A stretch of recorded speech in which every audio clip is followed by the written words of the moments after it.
Dear Melanie Mac, appreciate these Gooner creations from Kung Fu Hot Dog.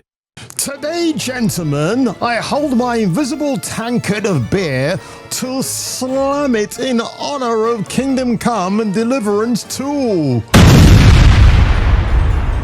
Except the only thing I want to slam right now is my beautiful secretary, Angelina, looking absolutely frightfully sexy. But on February the 4th, folks, Kingdom Come, or KCD 2, is finally being released. Now, initially, I was excited for this game.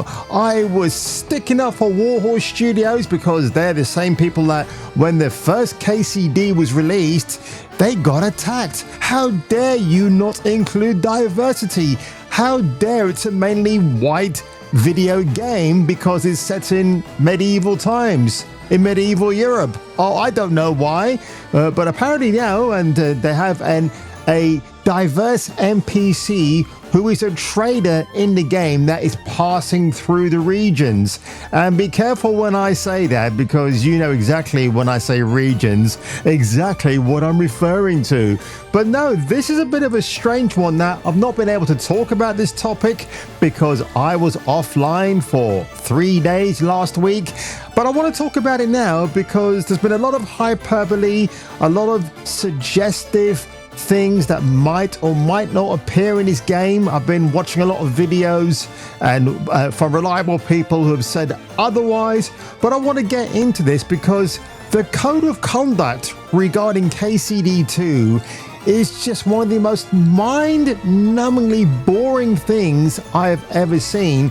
And what it spells out to me is that Warhorse Studios, the people behind KCD2, actually support this. And to be honest, guys, if you do, you might turn off a big player base who were excited, and some are still excited to play this sequel. But it feels like Helldivers 2 all over again, and that's not necessarily a good thing. Eat lightning and shit thunder with Jason King on Kung Fu Hot Dog. Rated R. Starts Friday, June 22nd at theaters everywhere. So over on the Steam forum, playon_Maya, that's her name. She's an Asian developer of sorts. She stands for all sorts of tutti-rooty things like diversity and inclusion, all that balmy nonsense that we keep hearing day after day. So this is the person in charge for the code of conduct for KCD2. Here you, ladies and gents, a new code of conduct is here. We are grateful for the vibrant and passionate discussions that take place here. So basically, when you're playing the game and you want to post your comments, this is the number of rules that you've got to stick to. And when I get into it, you're going to have a nauseating headache afterwards, like I am right now. But that's a dental thing more than a mental thing. So to ensure that our forums remain a welcoming place for all, where have we heard that one before? We are introducing a new set of community rules designed to maintain smooth moderation and foster meaningful, respectful discussions. We get it. This is a Peggy 18 game. And by the way, when I saw John Della Rose read this out, do you know what how he described that four-letter word? PEGI. This is a PEGI 8. Respectful discussions. He doesn't even know what Peggy is because the guy's not a fucking gamer, is he? Peggy 18. And colourful language is part of the vibe. Occasional swearing is fine, so I can say tits and bum, can I? Oh, thank you very much, play on. But keep it reasonable. Excessive profanity, bigotry, so you can have some bigotry from that tonnage right there. Sexism, racism, hate speech, sexual harassment, or threats will not be tolerated. If you do everything in excess, it's okay. So you can be occasionally sexist. So if you like a very lovely female in KCD2, you can talk about her attributes, but you got to keep it to a minimum. That's the impression I'm getting, which I find very, very funny. Now, stay on topic, folks. You need to do that. Discussions should only focus on KCD2 or related topics, whether you're debating tactics, sharing gameplay, stories, or discussing medieval history. Let's keep it relevant to our world. You know, when I see all these code of conduct bullet points, I wonder if Warhorse Studios or PlayOn may target YouTubers who might speak negatively about the game. I do wonder.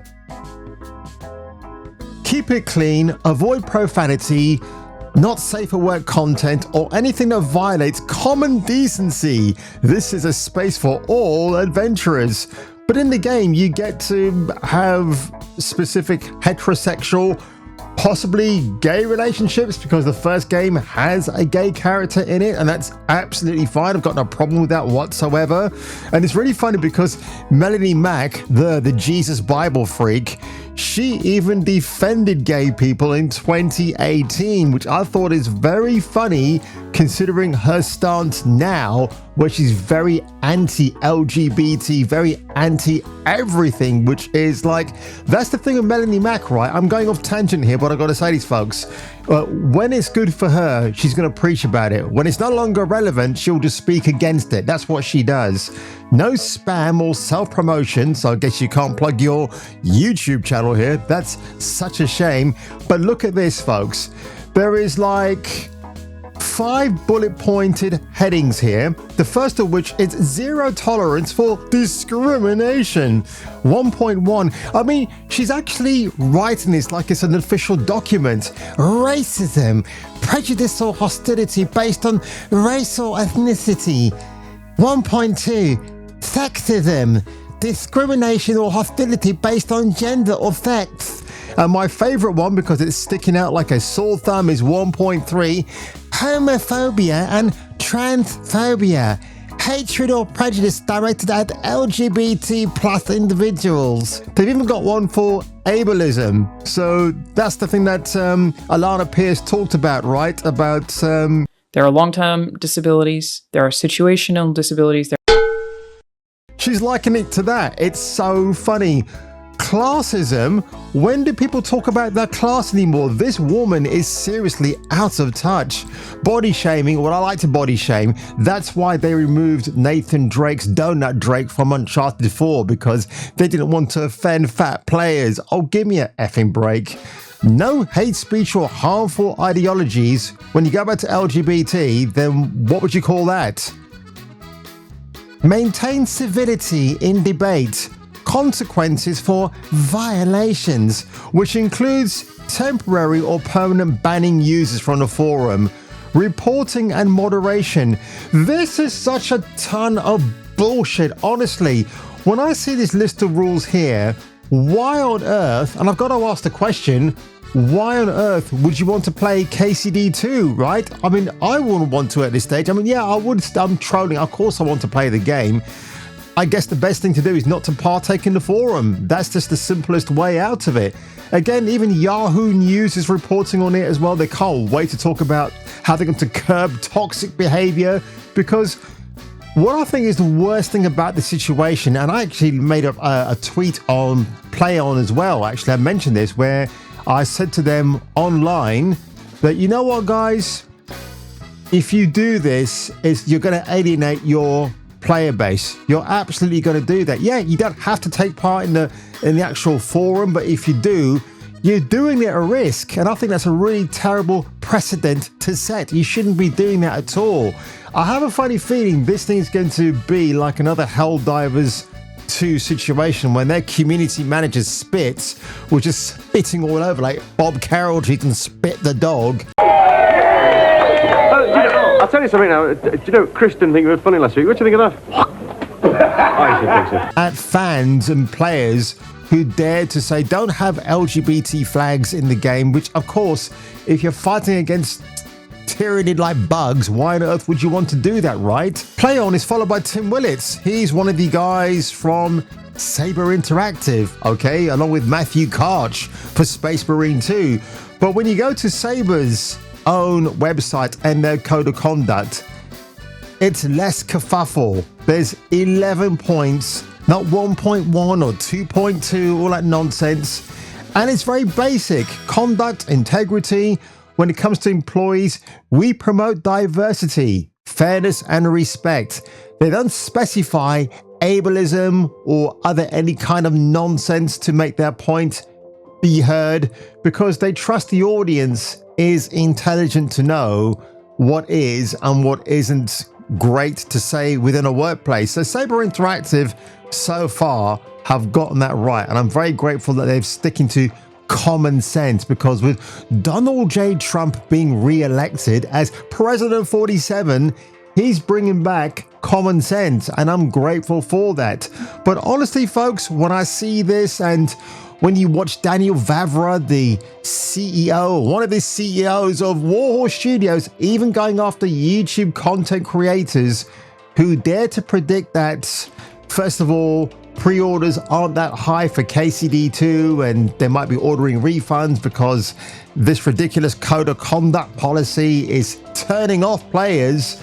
And again, Daniel Vavra should realize that maybe Warhorse Studios should have taken charge of that instead of giving it to somebody called PlayOn.